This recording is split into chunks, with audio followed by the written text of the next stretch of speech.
জায়গা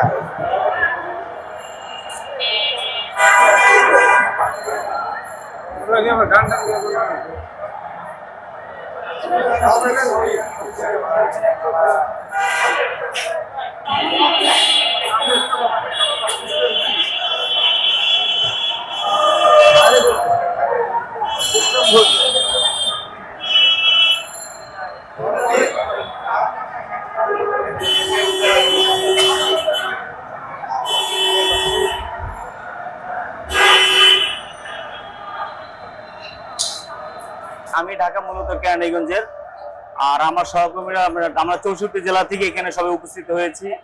আমাদের উদ্দেশ্য একটাই যে বাংলাদেশ সরকার, মাননীয় প্রধানমন্ত্রী যিনি এখন আছেন, তার কাছে বিনতি রিকোয়েস্ট এইটাই, উনি যদি এই দেশে শতকরা 80% কৃষি কাজ করি বাংলাদেশে এখনো আমরা, এই 80 সংখ্যাটা যদি সে যদি ভালোবাসে, কৃষকরা যদি সে ভালোবাসে, সে যদি চায় এই দেশের উন্নতি, আমরা মনে করি তাহলে সেই প্রত্যন্ত জায়গা থেকে আমরা বিশেষ একটা ভূমিকা রাখতেছি এই এলএসপি আমরা যারা আছি।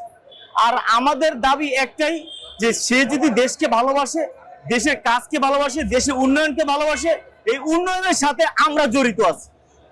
আমাদের দাবি একটা, এই উন্নয়নের সাথে আমাদের যদি আমাদের কাজটাকে যদি আমরা যে দায়িত্ব আমরা পালন করছি, একটা খামারি এখন বর্তমানে অনেক খামারি বিলুপ্ত হয়ে গেছে। আপনি বিগত এই 10-20 বছরে দেখেন যারা একটা খামার যিনি দিয়েছেন, তিনি অনেক খামার দেওয়ার পর 5 বছর চালানোর পর সে পারছে না, সে চলে গেছে, খামারটা বন্ধ করেছে, সে বেকার হয়ে গেছে। সেইখান থেকে আমরা এই বিগত 8 বছরে আমরা যারা এই যুক্ত হয়েছি এই কাজে, আমরা এখন যারা এই খামারিদেরকে নিয়ে কাজ করছি, তাদেরকে বুঝাচ্ছি একজন উদ্যোক্তা, একজন খামারি কিভাবে তার গরু বাছুর, এক কথায় কৃষি কাজকে, এই প্রাণী সম্পদকে কিভাবে তারা লালন পালন করবে। আমরা সেই জায়গাটা থেকে তাদেরকে আমরা হেল্প করছি, কিভাবে তার সমস্যাগুলো আমরা জানতে চাই, তাদের যে সমস্যাগুলো জানার পরে আমরা আমাদের উদ্যোগ কর্মকর্তা থেকে আমরা নিজেরা সেভাবে তারা সাহায্য সহযোগিতা করে থাকি। কিন্তু সেই পরামর্শ, সেই উদ্যোগটা, একটা খামারিকে উদ্যোগটা তৈরি করতে আমরা বিশেষ একটা ভূমিকা পালন করতেছি।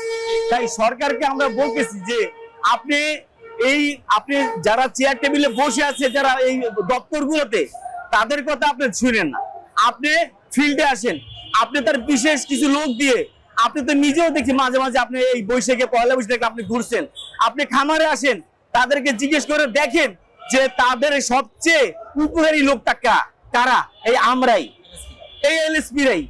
অথচ সে তার জানি না তাকে কে কিভাবে পরামর্শ দিচ্ছে, সেভাবে চলছে। তাই আমরা বলবো যে মাননীয় প্রধানমন্ত্রী, আপনি আমাদেরকে বুঝেন, একটু দেখেন যে আমাদের দ্বারা এই দেশের বিশেষের ভূমিকা পালন করতেছে।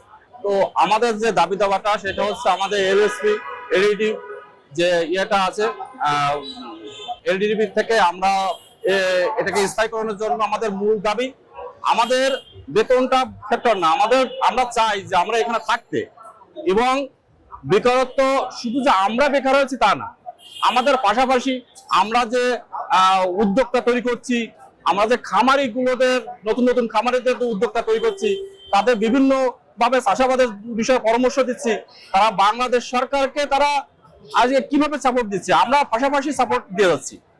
যেমন আমরা মাংসে প্রায় আমরা স্বয়ংসম্পূর্ণ, ডিমে তাই, দুধে একটু বাকি আছে, আশা রাখি ভবিষ্যতে এটা আমরা পূরণ করতে পারবো আমাদের যদি বাংলাদেশ সরকার রাখে। তো আমরা যদি বেকার হই, সঙ্গে একেবারে তৃণমূল পর্যায়ে, ইউনিয়ন পর্যায়ের লোকগুলো বেকার হয়ে যাবে। আমাদের দ্বারা বাংলাদেশ সরকার উপকৃত হচ্ছে।